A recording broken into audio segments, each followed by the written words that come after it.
Flotus and Hornet in the morning. It's 6 a.m. The tent has frost inside. Ice, not frost. Ice. What's the difference? I don't know. Oh, it's ice. Ice is colder than frost. It's very cold. It says it's 33 in here, but the ice, it's 31. So it's probably in the 20s outside. It was cold, but we survived. We were okay. I wasn't too cold, which is surprising. We're gonna have to dry stuff out today. Yeah. Cold.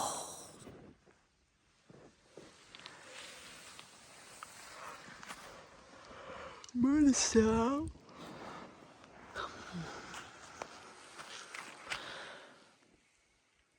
Oh man, it's so cold.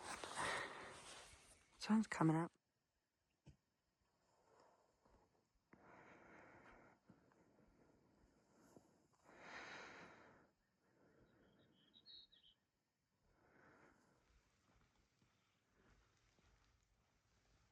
Goodbye, camp. There he goes, little hair, big hair.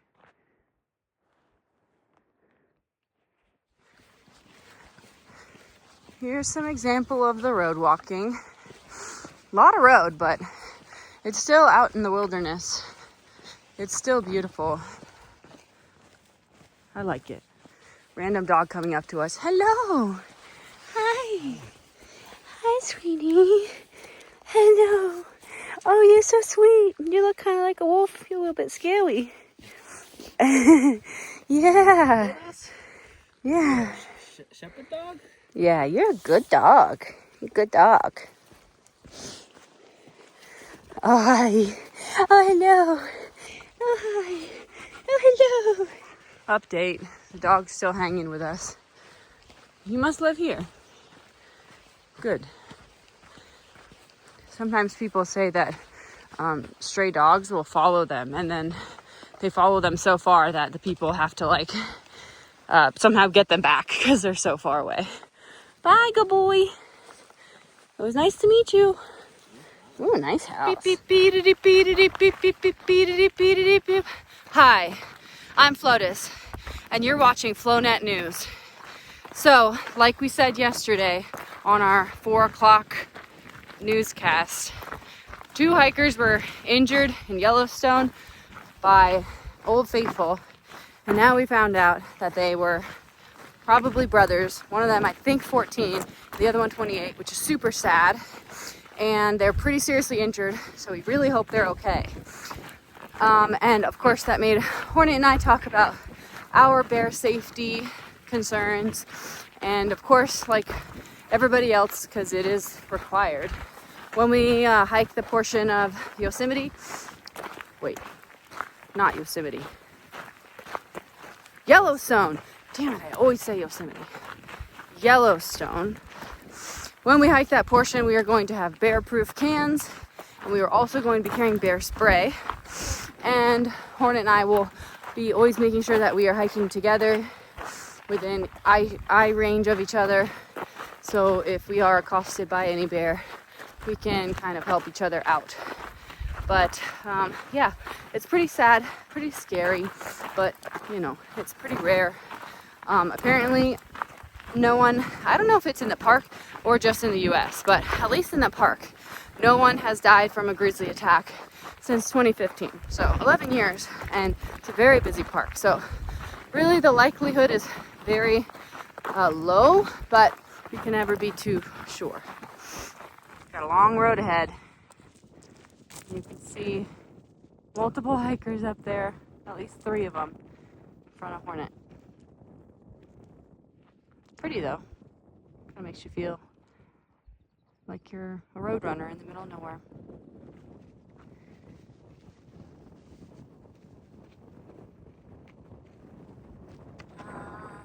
Ah, there's cows everywhere.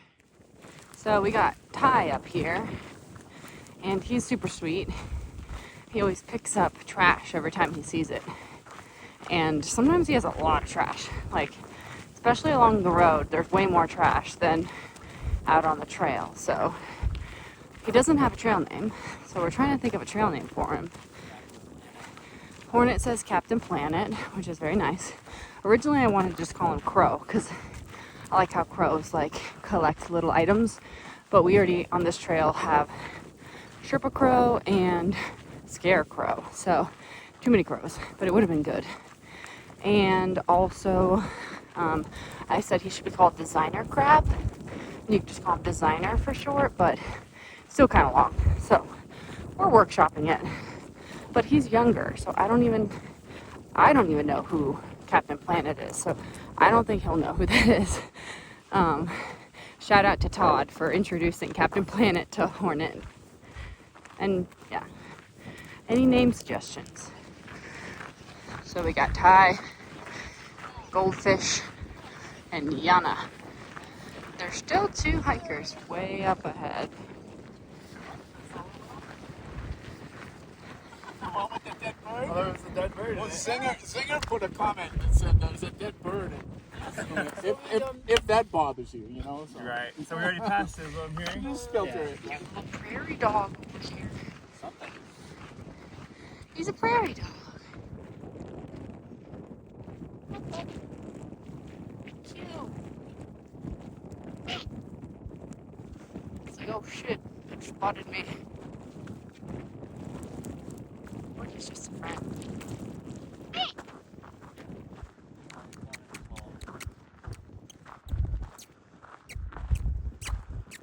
Hi. You're cute.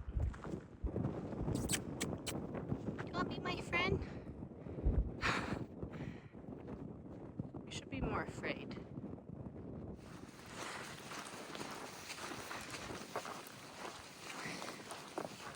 So, whoever else wants it, it is all theirs. Oh, there's 1 soda left for you? Yep. Aww, There was 2, but I drank the other one. that's all right. I don't even like. Yeah. They'll make deal out of you. That's right.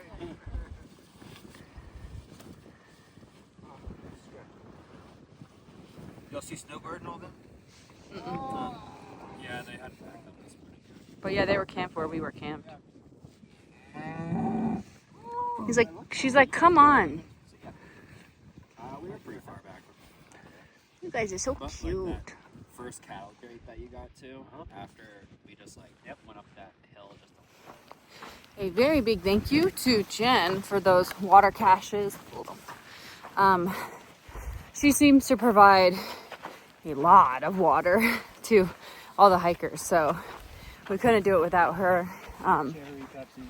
And Hornet got the last cherry Pepsi, so he's very excited about that. Yeah, so Hornet had to jump aside to dig a cat hole, and so I stopped as well and started to dry the tent out. And then when he got back, we were able to just kind of hold it in the air while the sun and the wind hit it. So now the tent is dry, which is very nice because it was super wet. And we have like 10 more miles till camp, and there may or may not be water near there from a solar well. If not, we got 3 liters, so we should have enough. But if we really didn't have enough, we could just go another 2 miles.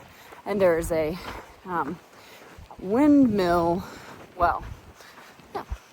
So everyone's hitching because they don't want to be on a road. But this is supposedly a road that we're on. So this is clearly not a road. A lot of these are just like super old roads that aren't used anymore. Oh no, that's steep. I gotta put the camera away.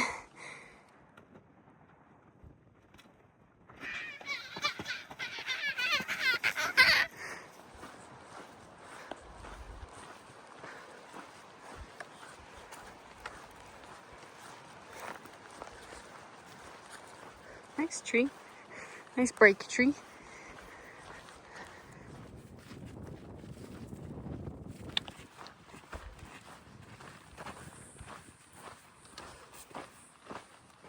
So we was walking along this here trail, and then bam! Oh, I get it. The Grand Canyon appeared. There's a little old structure here. Far Out calls it an old house, but I would just say structure. And then there's this other one over there, too. Very old one. There's some sort of cistern. I wonder if that has water. This would have been an old pond. Sometimes a water source, but very dry.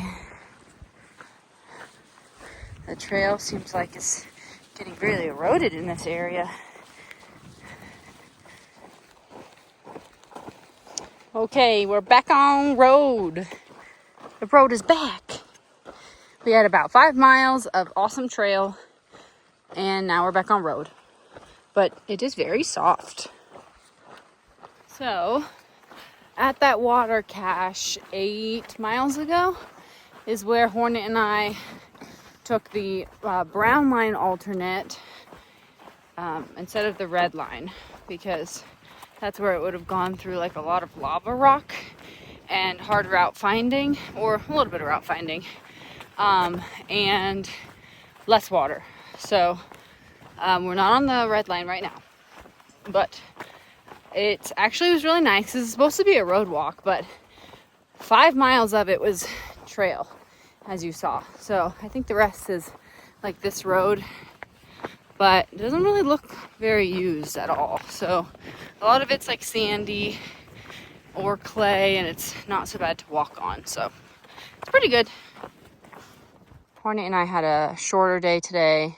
I mean, it's like 19 miles, I think, but a lot of, roads. So we got to do it pretty fast. So it's 2 o'clock, 3 miles left to camp. So we're going to take a extended break under this tree. Just avoiding cow poo. Here we go. What are you doing there?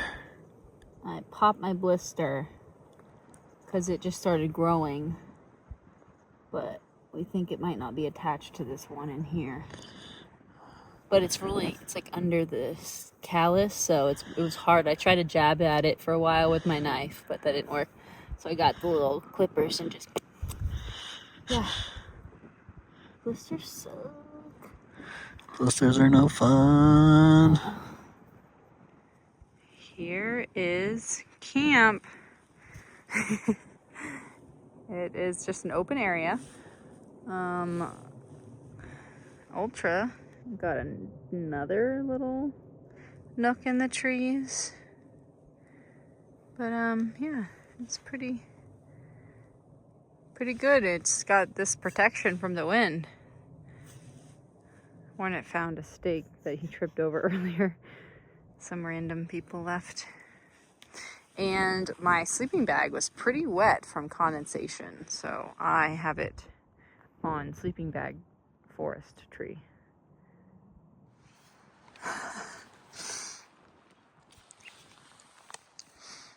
Dinner.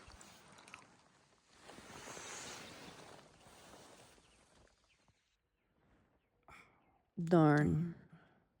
It's going up rapidly. What was it earlier, Hornet? 26. Okay.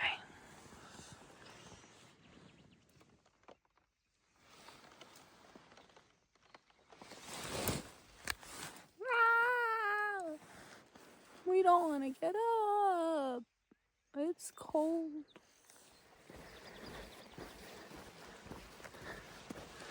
Everything's frosty. Ground is frozen. It says Frozen. Hornet's frozen because he's wearing his puffy. And I am wearing everything I have, almost. It's 28 degrees. So we also have our child the water filter tucked away. New Mexico is cold. The sun. We are at 7,200 feet right now.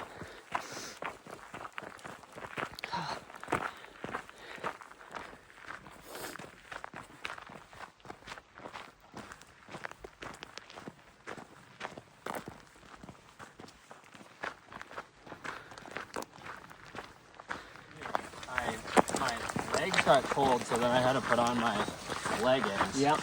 But then my feet were fine. Like, Yeah. I didn't have any socks on or anything. My but- feet never get, or usually don't get cold from the bag. It's Oh. my legs. Same with me, my legs. Lucky you guys. My feet are ice cubes. My other container if you want. Oh no, that's working. Just gotta move the ice chunks aside.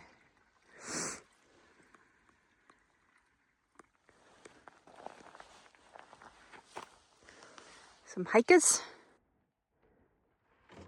Right there. We are highway walking. I think we have like 4 miles of highway total in the beginning. And then we step off of the brown line to go on to this hiking trail that goes next to the road. And then we have like, I don't know, an ungodly amount after that. Oh, you worked at Los we were Alamos, all yeah. Sent home for a couple years because of COVID, and I was trying to manage a bunch of people and getting very frustrated. And one night I was just watching YouTube, and some random thing came through. Okay, time to retire. Homemade wanderlust, hiking the Continental Divide. Hello, get in here. We were at the trailhead for the Narrows, a little hiking trail. It'll take us to the backside of the arch, I think. Yeah, we were supposed to continue on that blacktop road, but we don't want to, so we're gonna take a trail that parallels it. And then before that, while we walked in to the parking lot, was Mosey, who is a nearly Triple Crowner. He's gonna finish his Triple Crown here soon, just 200 miles in Maine. And also Trail Angel. Amazing Trail Angel. Yeah, so he gave us some sodas and Gatorade, and we talked story a bit. Yeah. Does a lot of water caches along this Yes. section. I was just like trying to plan out the next section, and I was like, well, if it weren't for this Mosey person, we would have no water and we would die. So he is awesome, and he does Very a nice huge to meet section. him. Yeah, he was a cool guy. So, hi Thank you. Mosey. Hi Mosey's wife. This is already cool. Hiking up into these rocks. Beautiful trail.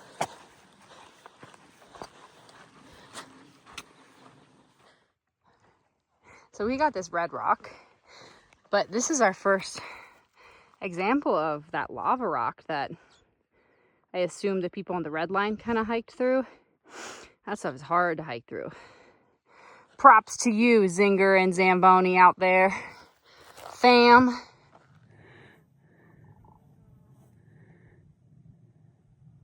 I just had a rash on my leg, and every time the sun hit it, it would like get really red.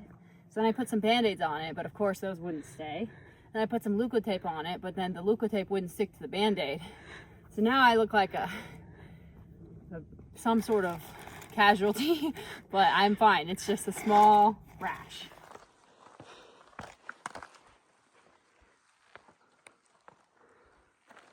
Oh, that's deep. That's very deep.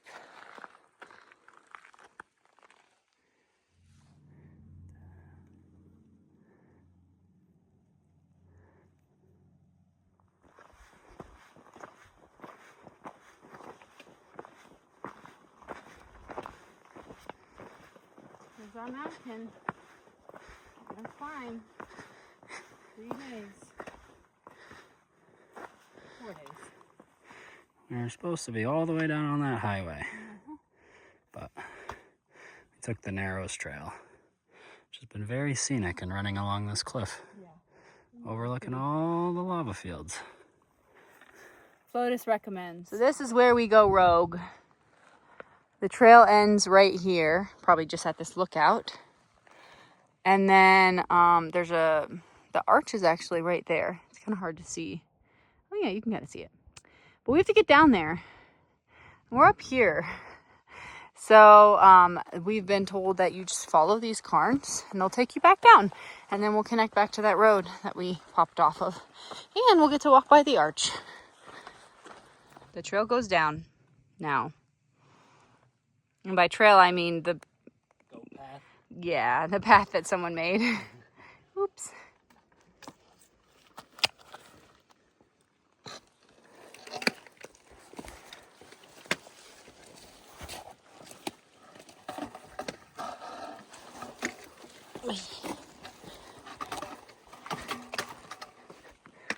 My a little trekking pole dangling. Yeah. So we were up there. Oh, up there. And we scrambled all the way down that. Jesus. They're the true blazers of this trail. They are. So funny. It's very pretty. Difficult. Not for the faint of heart. Very pretty arch. Whew. Crazy how cold it was this morning, and now it's very sweaty.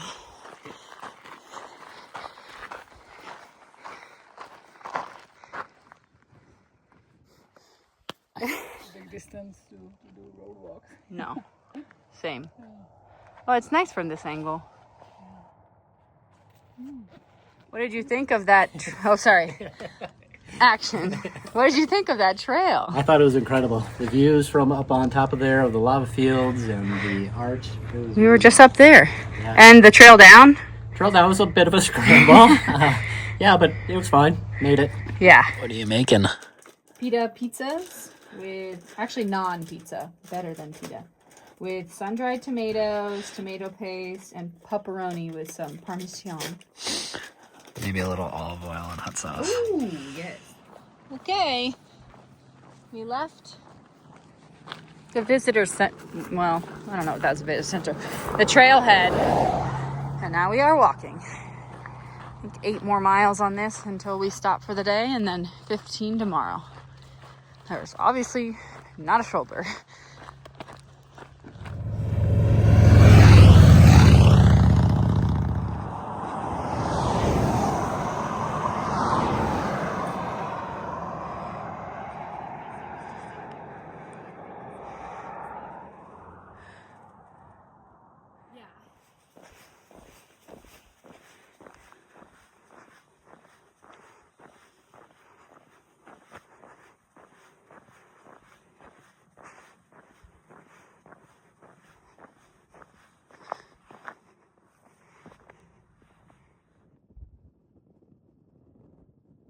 This road is pretty cool, despite the really fast traffic.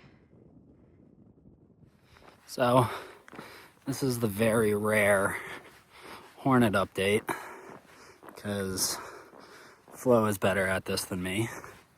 But we are finally back on the red line after pretty much the arch alternate, which was very cool. It was very much worth it to hike up the Narrows Trail on this pretty sheer cliff overlooking the lava fields. And then the trail kind of runs out once you get to where the arch is. And it's kind of a pick your own adventure on how to get down. We followed these cairns that I think some pass-through hikers had probably set up all the way to this like rock slide where you're kind of scrambling down. It was pretty fun. I liked it a lot, and the arch was very, very cool. And then we were back on the road after that. We're probably 3 or so miles from camp tonight. We are going to this ranger station that is on the side of the road. Some comments on Far Out say they're pretty cool about hikers camping there overnight. So hopefully they're still pretty cool about that. And then that will leave us with like 15 miles on the highway into Grants, which we are looking forward to, and taking a 0. So just checking in. We got the Ultra in the back. He might be the only person in our group that's also walking this road. We have just about a quarter mile left of our super fantastic and fun road walk. Pew, pew, pew. And you can see Mount Taylor in the distance.